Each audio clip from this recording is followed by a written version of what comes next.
up and survived.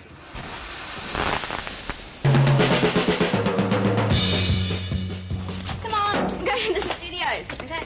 Have you learnt your lines yet? What lines? Once upon a time, in a land far away, there were two pop princesses.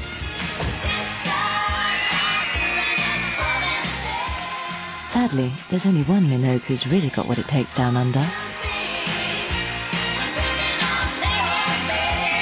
It must be so hard being Danny Minogue because, I mean, this sort of, you're two sisters, you both sort of, doing your little stuff at school when you're a kid, and then sort of have these periods where your careers are almost parallel, and then for Kylie just to sort of go woof and go supernova, and she's always been left there in the shadows.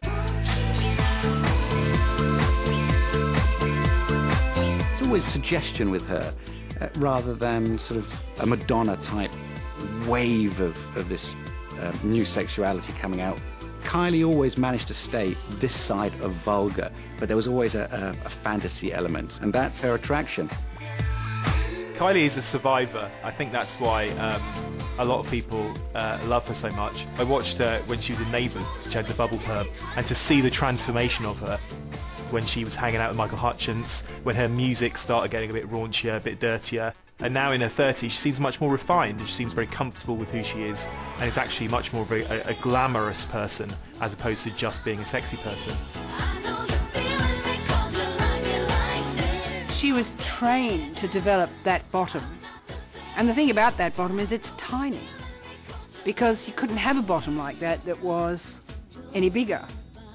She's an elf, but when an elf is photographed the way she is, then you get a completely different impression.